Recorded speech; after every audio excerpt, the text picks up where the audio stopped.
Yo, what's up mga binatiks? Sana masarap ulam nyo, malamig na gabi.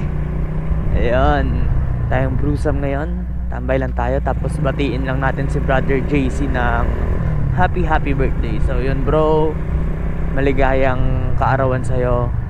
Sana laging masarap unan mo. Masarap unan? Sana laging masarap ulam mo. Tapos sana laging malambot unan mo. Mabuhay ka ng 100 taon brother. Napakabait niyan. Yan yung first 8 ng RBL. So ayun, maraming nagsasabi sa akin mga fanatics na ba't pa ba daw ako nagmumotor? Ba't ka pa nagmumotor? Eh munti ka nang patayin yan. Hindi ka pa ba nadadala? Ba't tayo mo pang tigilan yung pagmumotor? Bakit hindi ka na lang mag 4 wheels? Benta mo yung dalawang mong motor, tapos bumili ka ng sasakyan. Sige, una sa lahat mga fanatics, practicality. Mahirap mag-commute. Mahirap din magkaroon or magmay-ari ng private na 4 wheels. Kasi bukod sa di ko pa naman kaya yung maintenance cost ng pagkakaroon ng 4 wheels, napaka-traffic dito.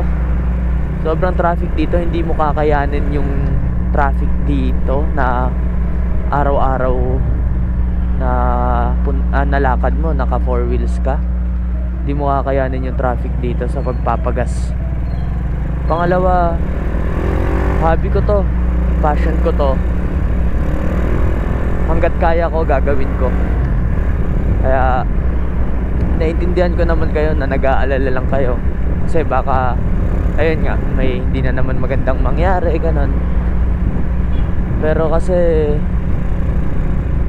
parang pinatay nyo na din ako kung pipigilan nyo akong gawin kung ano yung nagpapasaya sa akin, 'di ba?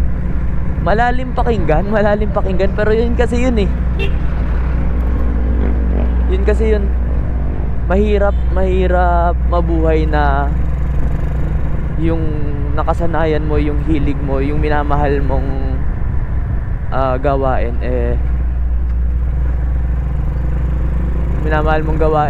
ititigil mo dahil lang takot ka. Ngayon naman marami na rin naman akong lesson na natutunan mula sa aksidenteng yun, mula sa pangyayaring yun. Kaya doble triple ingat na rin naman ako. Kasi isa sa pinakamahirap na ginawa ko is yung mag-continue sa ganito. Hindi lang kasi yung kaya mo ba, nakakatayo ka na ba, kaya mo bang sumampa? Oo, kaya mo, pero yung mental health mo, yung confidence, yun yung sobrang hirap ibalik. Kaya nag-ipon talaga ako ng fighting spirit na hindi, magmumotor talaga ako ulit. Pero syempre doble triple ingat na. Dito ako masaya eh. Nga pala mga fanatics, yun lang yung sasabihin ko tungkol doon. Tapos nagpalit pala ako ng handlebar mga fanatics. Kung follower kita sa Facebook, nakita mo siguro yung live ko kanina. Nagpalit ako ng handlebar ng Royal Enfield Classic 500. So this is a mid-rise handlebar. Unlike dun sa stock na low-rise, nakasubsob masyado. So hindi din naman ako nag-high-rise or hindi ako nag-fat bar. So ano lang, mid-rise lang para scrambler brat yung datingan. Lalo na pag nakabit natin yung upuan na 23 inches na straight seat. So ayun, papunta tayong brewsam ngayon. Madami pa eh. Madami pa akong aayusin, madami pang kailangan gawin. So hindi ko pa masasabing tapos na or konti na lang, kasi halos walang katapusan to. Oo, magastos pero masaya. Useless yung malaki yung ipon mo pero malungkot ka. Pero syempre be wise din. Hindi porket masaya ka bubuhos mo na lahat. Syempre yung extra mong pera ilagay mo dun sa gusto mo. Extra ha, take note, extra. Unahin nyo pa din yung mga basic needs.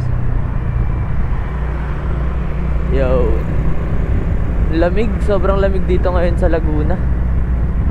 Kakaiba yung kakaiba yung lamig ngayon.